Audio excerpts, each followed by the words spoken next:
პირველ რიგში გულწრფელად ვწუხვა, რომ პარლამენტში ინტერპელაციის ფორმატში უნდა მოусმინოთ თქვენს ახსნა განმარტებებს, ბატონო მიხეილო.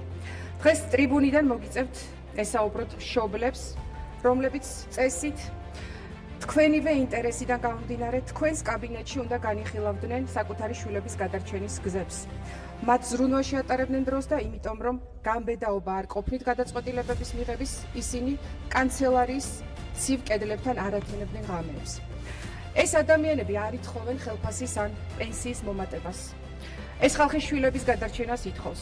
ყველაზე ტრაგიკული ამბავში არის ის, რომ ამ ადამიანებს კაბინეტებიდან და ბრიფინგებით ესაუბრებით. თქვენს მიერ დასახელებული თანხის მოცულობა 102 მილიონი დოლარი წელიწადში ბევრია ამ ბავშვების სიცოცხლისთვის. ეს რამდენად ვალიდურია ეს ციფრები კიდევ საკითხავია.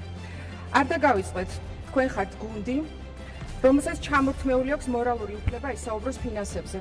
მაშინ როცა ყოფილი ჩინოვნიკების სახლებში ოქროს ზოდებს და მილიონებს პოულობთ, როცა 9 მილიარდი ლარის გადასახადს არიხდის თქვენი საპატიო თავმჯდომარე.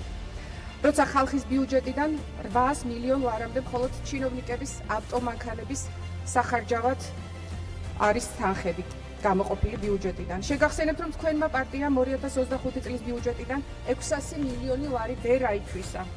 შეგახსენებთ, რომ აბსოლუტურად ყველაფერზე ტარიფები იზრდება. შეგახსენებთ თქვენსავე პოპულარულ ფრაზას: ეკონომიკა თვიდან თვემდე იზრდება. და რად გვინდა ეს ფული? თუ ბავშვების სიცოცხლე ვერ გადავარჩინეთ, რაში იხარჯება ეს ფული? მიმოიხედეთ თქვენს ირგვლივ, რამდენი მილიონერი დეპუტატი, მთავრობის წევრი, მერი თუ მინისტრია და პასუხის ნათელი იქნება. თქვენივე კოლეგების უმაღლესი თანამდებობის პირების მიერ ბიუჯეტიდან მოპარული წარმოუდგენლად დიდი ოდენობის მილიონები პირდაპირ ნიშნავს ადამიანებისთვის წართმეულ სიცოცხლეს, ჯანმრთელობას. ზამირ კვეკვესკირი, გეცნობათ ეს სახელი და გვარი. ეს გახლავთ 44 წლის დევნილი ოჩამჩირიდან, რომელმაც დევნილთა სააგენტოს პირდაპირ თავი დაიწვა პროტესტის ნიშნად. მარტო ეს ფაქტი უნდა ყოფილიყო საკმარისი, რომ თქვენ თანამდებობა დაგეტოვებინათ. თქვენი რეფორმირებული ნარკოპოლიტიკა. გადახედეთ ბოლო პერიოდის სტატისტიკას, რამდენი ახალგაზრდა გვეღუპება წლის განმავლობაში. 2025 წელს საქართველოში დაახლოებით 38,000 ბავშვი დაიბადა, ხოლო გარდაცვლილთა რიცხვმა 44,000 გადააჭარბა. ეს უკვე დემოგრაფიული კატასტროფაა. იცით რამდენია იმ ოჯახთა რაოდენობა, რომლებიც სამშობლოს ტოვებენ ყოველწლიურად უკეთესი სამედიცინო მომსახურების მისაღებად, ძიმე პაციენტების გამო. იგივე რეალობის წინაშე დგანან ქრონიკული დაავადებების მქონე ადამიანები და ის მოქალაქეები, რომლებიც არც ერთ მიზნობრივ პროგრამაში არ ხვდებიან და არც კერძო დაზღვევის ფუფუნება აქვთ. დღეს ჩვენი მოქალაქეებისთვის ავად გახდომა განაჩენია, რადგან გაზრდილი ფასების ფონზე ვერც მედიკამენტებს ყიდულობენ და ხშირ შემთხვევაში ექიმი ადგილზეც არ ყავთ. ან იმდენად ძვირია სამედიცინო მომსახურების ტარიფი, რომ ვიზიტისგან უბრალოდ თავს იკავებენ. ამ დროს კი სახელმწიფოს ხალხის გვერდში არ დგას.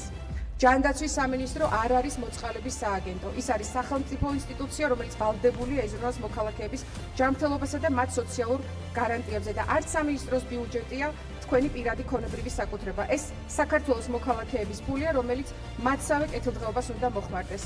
თქვენ ვალდებული ხართ დაიცვათ ყველაზე მთავარი ადამიანის სიცოცხლე და ჯანმრთელობა.